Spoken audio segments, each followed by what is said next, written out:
Hey everyone, and welcome. Today we are diving deep into a really common and, let's be honest, pretty outdated stereotype about how we communicate. We're going to pull it apart piece by piece and show you what actually makes an argument powerful and, well, effective.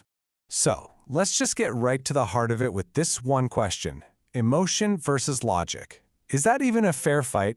Or maybe the better question is, should it even be a fight in the first place?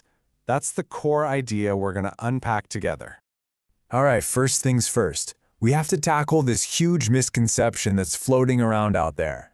We're calling it the emotional argument myth.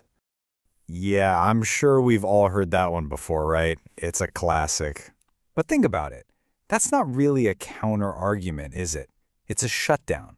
It's basically a tool to completely dismiss what someone is saying without ever having to deal with their actual point. And that's exactly what this is. It's a massive misconception. It's this stereotype that says if you show any emotion, you must not be thinking logically.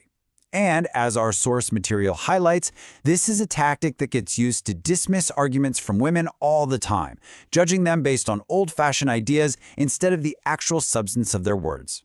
So, if we're going to properly bust this myth, we need to make sure we're all playing by the same rules. We've got to agree on what these words actually mean. It's time to redefine the terms. First up, logical thinking. Now, it's not about being some cold, heartless robot. Not at all. It's simply the ability to reason things out in a clear, structured way. The key here is that it's a skill. It's about connecting ideas and drawing conclusions based on real evidence. And this right here, this is the trap we all fall into. We create this false choice, this false dichotomy. On one side, you have logic, which gets painted as cold, detached, and totally objective. And on the other side, you have emotion, which is seen as irrational, unpredictable, and biased. This kind of black and white thinking pits them against each other when the truth is so much more interesting. Which brings us to the big aha moment of this whole explainer.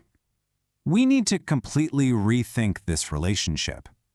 It's time for you to meet logic's really powerful partner. Let's just get this perfectly straight. This is not a battle.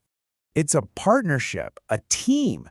You see, emotional intelligence doesn't get in the way of logic. It actually makes it better.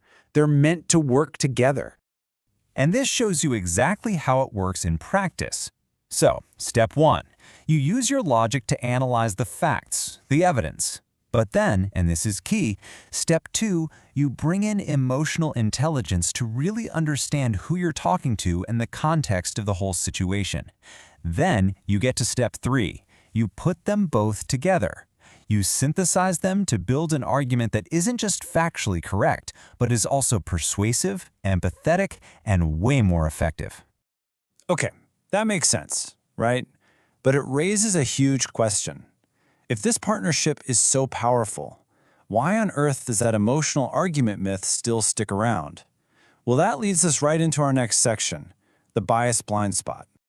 A lot of the time, the answer comes down to something we might not even realize we're doing: unconscious bias. See, the research shows that our built-in societal biases can color how we see an argument before we've even really processed what's being said. We end up judging the person delivering the message before we ever truly hear the message itself. And this chart, even though it's just a hypothetical, does a great job of showing what that looks like in action. You can have the exact same logical, well-reasoned argument, but because of these biases, the one delivered by a woman can be seen as less logical, less valuable. It's a perception gap, not a logic gap. That's so important. And you know what? We see proof of this powerful combination all the time in the real world. Just look at so many successful women in leadership positions. They are constantly making these super complex, data-driven decisions, but they're also using their emotional insight to lead their teams. Their success is literally living proof that this blend of analytical thinking and emotional intelligence is a winning formula. So, this all sounds great, but how do we actually get better at this ourselves? This isn't just some abstract theory, right? It's about putting it into practice.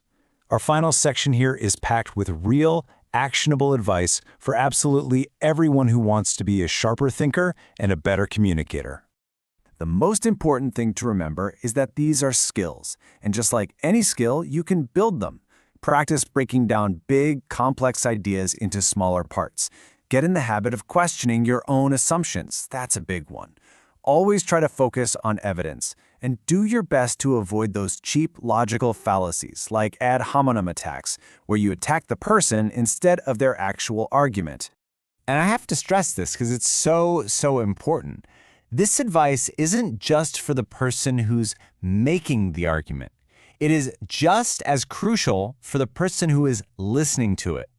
Being a better thinker also means being a fairer, more accurate, and more open-minded listener. So, at the end of the day, what's the big takeaway here?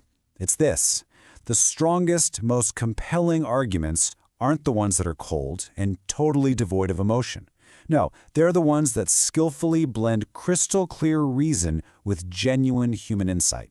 When we recognize that, when we celebrate that partnership, we just make conversations better and more constructive for everybody. So I'm going to leave you with a challenge, a question to think about.